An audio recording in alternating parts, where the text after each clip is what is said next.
Ayun, isang magandang umaga sa inyo lahat yan. At saka isang mapagpalang umaga sa inyo lahat. Welcome back na naman tayo sa aming panibagong spot, saka panibagong squid adventure ng kumpare ko. Ayun siya. Nananangkap na siya. Nung isang araw, medyo nahina yung huli namin. Napatapat pa kami sa dinadaanan ng barko, mga kalagalag. Ayun, bago ang lahat, samahan nyo kami sa mundo ng mga vlogger.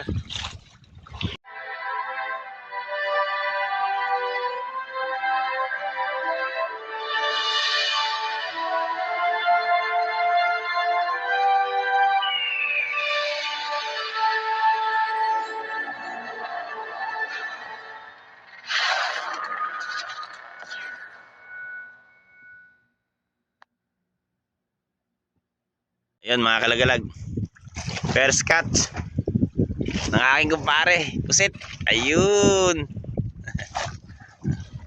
Ginamit niya na naman yung kanyang mahiwagang kamay. Kapupondo pa lang namin, saka medyo madilim ang panahon mga kalagalag. Parang nagbabadya yung ulanin. Saka umaambon na rin. Panibagong spot to mga kalagalag. Hindi na kami sumugal doon sa dinadaanan ng barko. Nandito na kami sa malapit na sa koridor. Medyo baba ng Corridor Island mga kalagalag. Eh siya. Yun.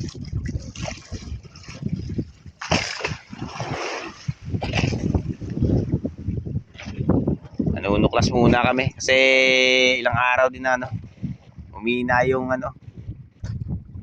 panghuli ng puset. Yung dawi ba mga kalagalag, napakahina. Kaya nanuklas kami. Baka sakasakali na makahuli dito. Pero kalat naman yung puset. Kahit saan meron. Maghahanap ka lang talaga ng medyo maganda-gandang yung uhulihin mo. Hirap din kasi kung permis na babalik-balikan mo yung inuulihan mo. Dahil paminsan-minsan nawawala talaga yung dawi ng pusit. Saka ng bisugo.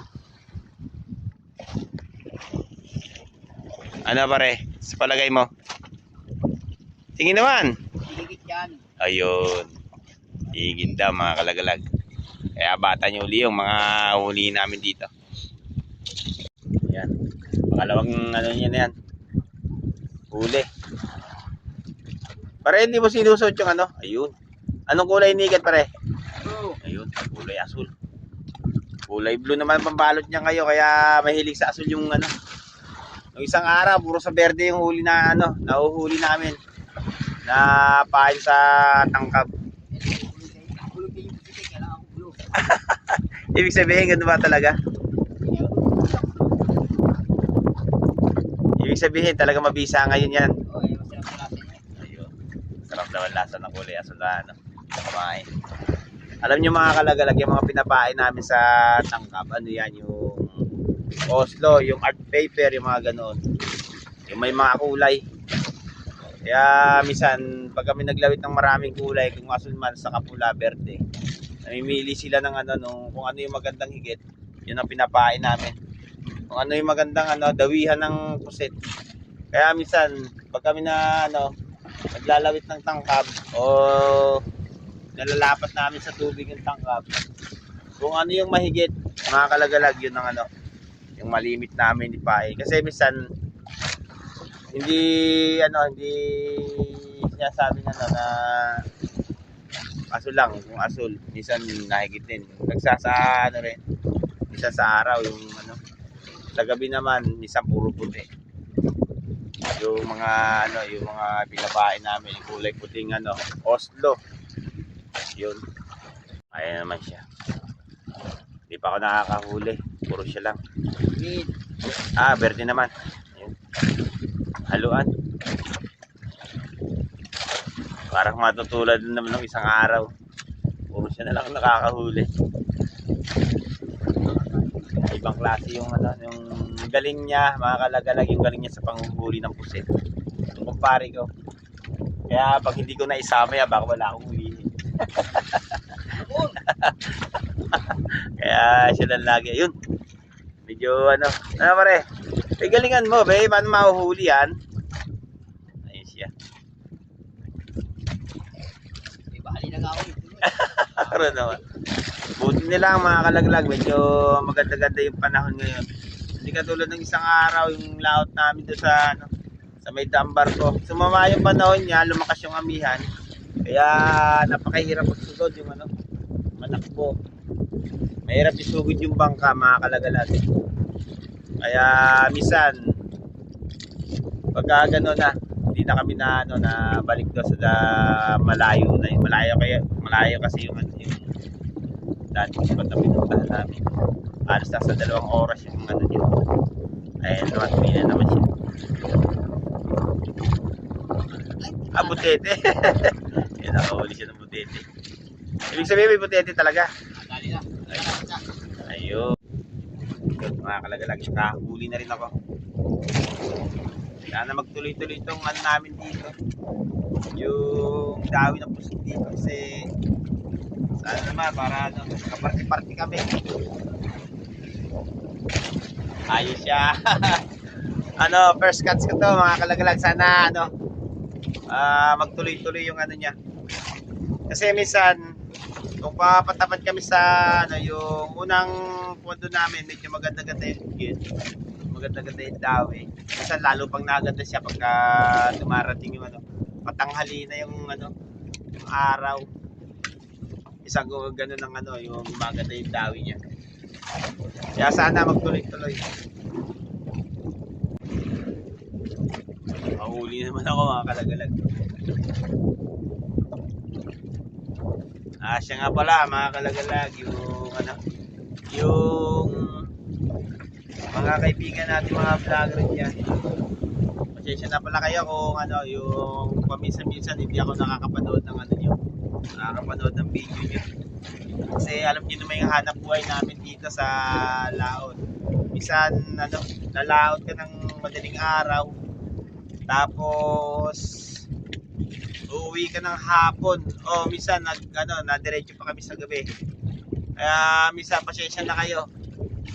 Sana maunawaan nyo ako, pero hindi ako bumibitaw sa inyo. Hindi ko kayo ina-unsubscribe. Lahat kayo. Lahat ng mga kaibigan ko.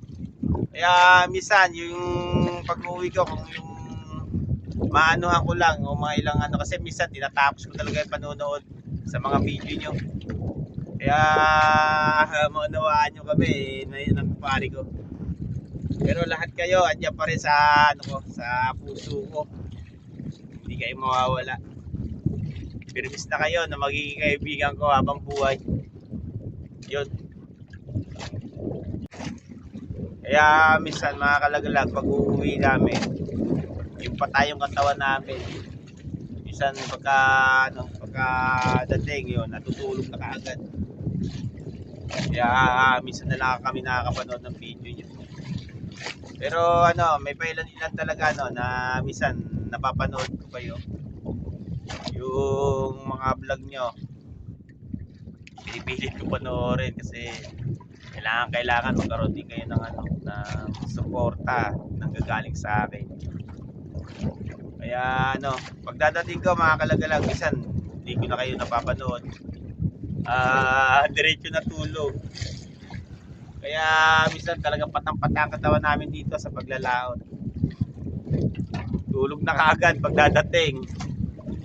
Kaya yung kung mga kalagalag hindi may nakakalaot, yung minsan napapanood ko yun lang. Nakapag-comment. Yun. Nakahuli na naman ako. Sana naman huwag kayo mag-unsubscribe. Kahit hindi nyo panoorin mga kalagalag. Sa lahat ng mga viewers nga pala, sana naman matulungan nyo pa ako. Masuportahan yung namin, YouTube channel. Para makatulong-tulong tayo sa mga taong nangangailangan.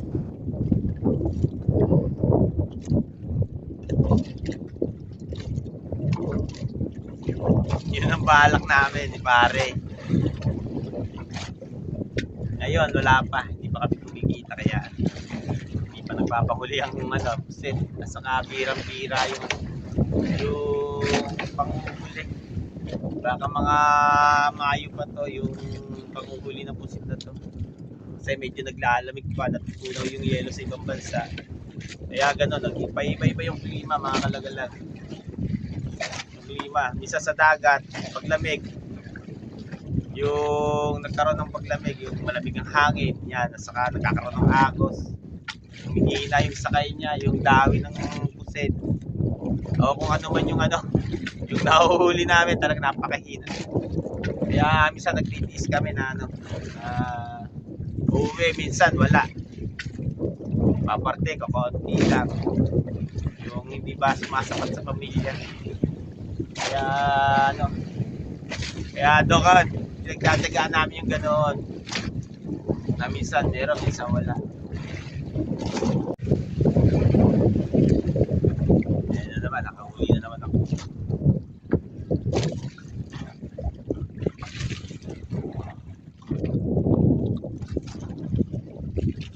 Ayun oh. Medyo may kadalangan pa mga kalagalag sa medyo maliliit kasi. Pero baka mamaya tumawi yung malalaki. Kasi maaga pa, medyo umihigit-higit na siya. Dumadawi na siya sa tangkang. Kaya huwag kayong bibitaw dyan. Baka dumawi na maganda yung pusit. May papakita namin yung magandang video sa inyo. Paano ulihin. Saka minsan mga kalagalag talagang dumadawi siya ng maganda. Ayun naman mga kalagalag. Wala yung huli ng kumpare ko.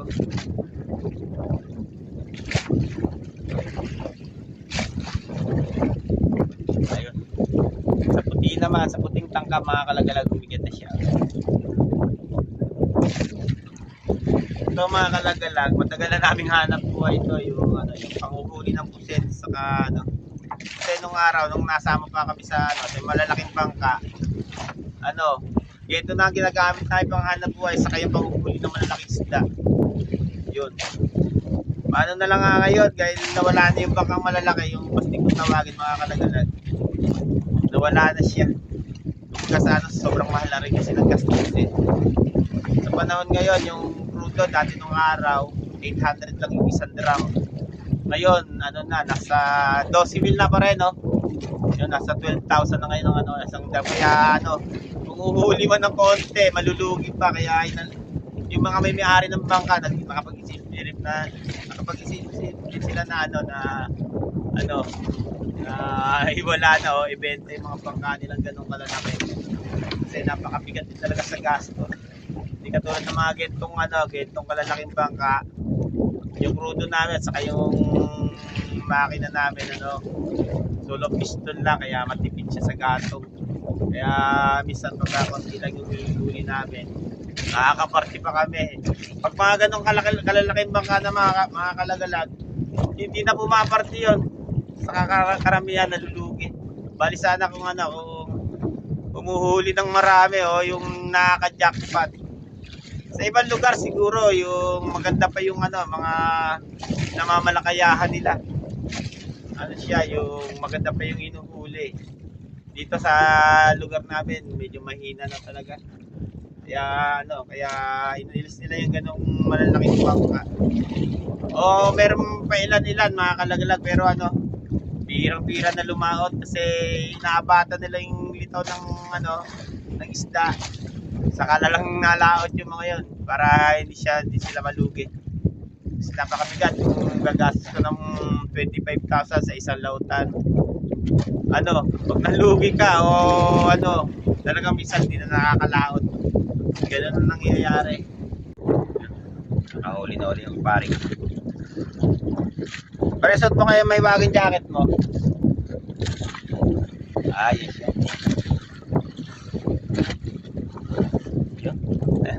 Kulay sa ulay pare. Kulay sa ulay. Maaga pa lang mga kalagalag. Lumakas na yung Amiem Rosca. Grabe Pero hindi pa siya nagkakaroon ng hangin. Ng alon. Hangin pa lang. Baka mamaya konti, lumaki na yung mga alon nito.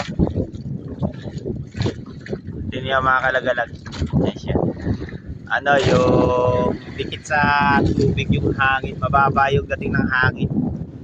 Kaya mamaya baka maglakihan ng mga ano. Mahirapan na naman kami dito sa pag-uwi. Ayun, bila na naman yung pare ko. Buti na lang, medyo maganda-ganda yung dawi ng puset. Kaya ano, pagtitisa na namin to, yung hindi na rin kami alis dito sa spot na to. Ayun. Asol na naman pre. Ayun, asol na naman. Sa kulay asol na pae. Nahigit yung puset.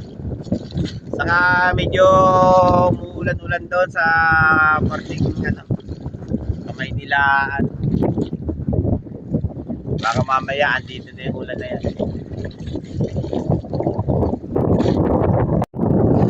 Yan mga nagalag. Mahuli na naman ako.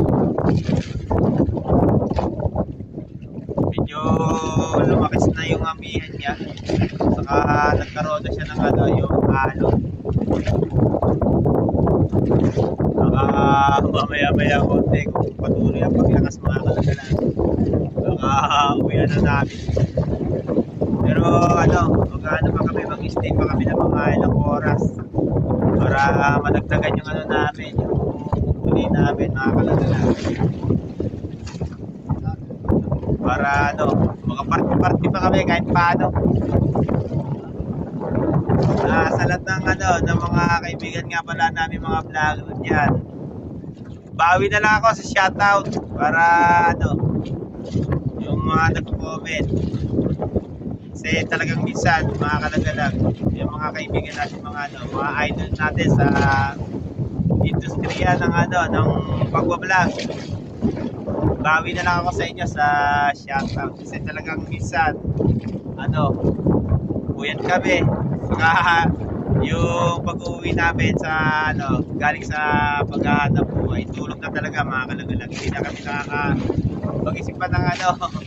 Kaya minsan pagka natulog kami, gising namin niya madaling araw, bandang alas 2. Kasi naghahanda pa kami sa ano, sa mga gamitin namin sa panghanap buhay. Bili pa kami ng mga krudo, saka yung mga tangkap niya kung mabawasan na yung tangkap natin mga kalagalag. Binibili pa kami niyan. Saka yung inahanda namin yelo, mga pagkain na dinadala namin dito sa laot. Saka sakali man na naabuti kami ng magdamag o maghapon magdamag na paghahanap buhay, meron kami kakainin. Yun. Kaya bawi na lang ako sa inyo sa shoutout. Shoutout ko na kayo. Kasi mga kalagalang, pag ilang-ilan yun, minsan na ano ako na makapanood ng video nyo. Yung iba nakapanood ko kasi talaga minsan mga kalagalang, may mga viewers natin o yung mga kaibigan natin, mga vloggers yan. Yun lang yung mga pagilan-gilan, tinatapos ko yung video, yung magpapanood ko sa inyo. Saka hindi rin ako nag-skip ng ano, dahil gawa ng ano, kailangan din natin yung mga vlogger bilang suporta sa bawat isa sa atin. Nakahuli na uli ako. Medyo maganda-ganda yung dami mga ganyan. Nakakaragalagay ko dito. Yan, medyo malaki-laki na. Yan, bakas na makalagay. Malakas na talaga. Napakalakas ng hangin. Yun yung ano, hangin makalagalag. Grabe, tingnan nyo. Ito yun o. Medyo lumalaki na yung gulong. Grabe. Lumakas na ulit yung hangin. Ano, dikit sa tubig. Mamaya na lang, uwi na pa. Wala. Yung mamaya, baka mapasa yung cellphone mga kalaga lang, itatabi ko muna. Okay, bibitaw dyan. Yung mga kalagalag, tumigil na yung ulan. Saglit lang yung ulan niya, saka nagdidilim pa roon. Baka umulan pa to. Kaya itinabi ko muna yung cellphone. Pre, nakikit pa ba? Oo. Medyo maganda-ganda na rin yung ano, yung nahuhuli namin dito, kaya hindi na kami alas dito mga kalagalag. Yun, nakahuli na yung paring huli. Maganda yung dawin ng pusit niya. Saka ano, medyo malalaki. Hindi katulad nung isang araw, maliliit na napakadalang pa. Ayan siya. Ayun. Ali na naman akong pare ko. Sinuot niya na yung ano, yung kanyang may wagon jacket. Kaya panay-panay naman ang huli niya. Ayun. Ganda. Pre, ibig sabihin, pang ilang araw na yan? Oh, 1 linggo, 10 araw na, isang araw eh. Nasa 2 linggo na yan, mga kalagalag, yung jacket niya na yan. Yung kanyang may wagon jacket. Oh, ano nga moy? Yellow. Yun, milong amoy daw mga kalagalag. Pagsuot niyan mga kalagalag, talagang hindi ako makaporma sa kanya sa panghuli ng pusit. Talagang mabisa yung jacket na yun, lalo na mga kalagalag. Pag nag-isang buwan na, mga 30 days na, ang bata niya yan. Papakita ko sa inyo kung paano talaga humuli yan. Yung kumpare ko din. Alam ko, kaibigan ko yan. Ayun.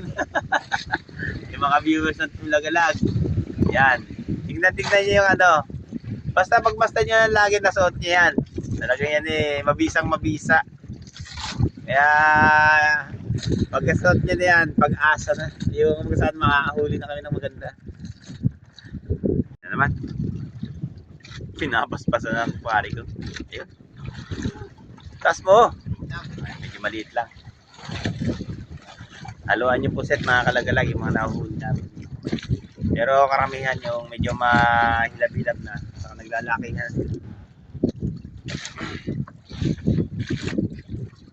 Medyo tumatama kami rin sa, ano, sa spot na to.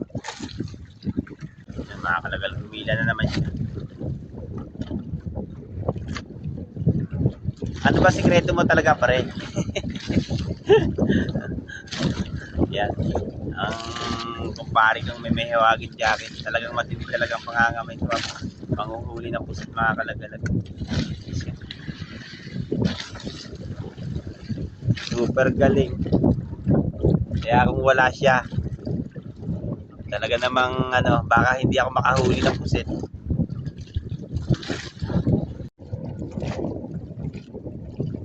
Tayo ng ano, pang ginawa masyado ng mainit.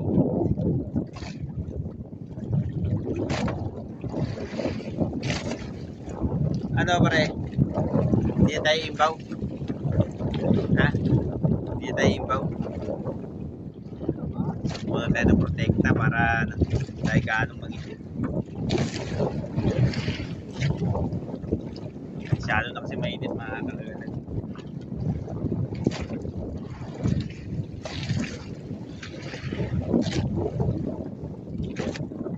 Suotin natin yung ano, pampalinaw ng mata.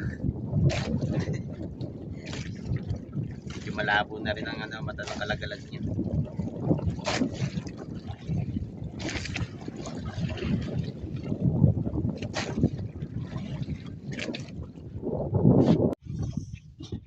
Ayan mga kalagalag, pauwi na rin kami.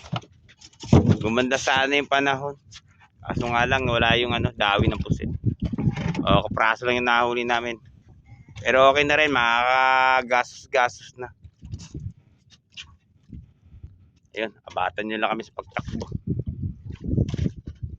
Sayang yung panahon, yung ganda na panahon mga kalagalag. Nawala nga lang yung dawi.